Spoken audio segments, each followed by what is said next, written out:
Jon Bon Jovi investon $5 milion për shpëtimin e qenve Endacak në Shtetet e Bashkuara të Amerikës. Këngëtari dhe filantropi amerikan Jon Bon Jovi ka nisur një iniciativë prej $5 milion që synon shpëtimin dhe sistemimin e qenve Endacak në të gjithë Shtetet e Bashkuara të Amerikës.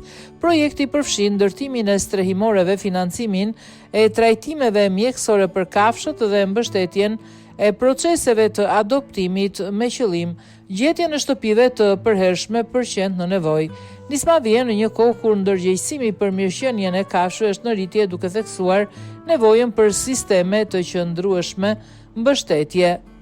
Përmes investimeve në infrastrukturë dhe një kujdes afatgjat, projekti synon të krijojë ndikim të qëndrueshëm dhe jo vetëm zgjidhje të përkohshme.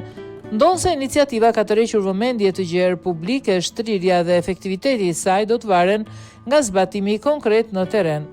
Ajo gjithashtu nxjerr në parolin që figurat publike mund të luajnë në adresimin e çështjeve sociale përfshirë mbrojtjen e kafshëve.